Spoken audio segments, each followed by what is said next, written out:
அதிமுக ஆட்சி அமைந்ததும் ஏழை மக்கள் வசிக்கும் பகுதிகளில் 4000 அம்மா மருந்தகங்கள் திறக்கப்படும்னு அக்கட்சியுடைய பொதுச் செயலாளரும் முன்னாள் அமைச்சருமான எடப்பாடி பழனிசாமி வாக்குறுதி கொடுத்திருக்காரு.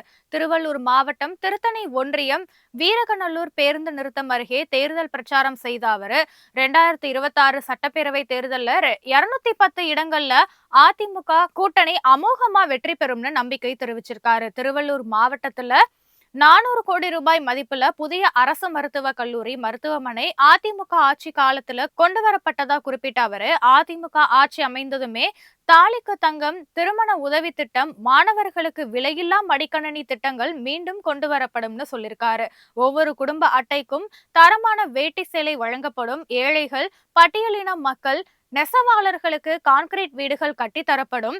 நத்தம் புறம்போக்கு பகுதியில் வசிக்கும் 4000 குடும்பங்களுக்கு பட்டா வழங்கப்படும்னு எடப்பாடி பழனிசாமி வாக்குறுதி கொடுத்திருக்காரு.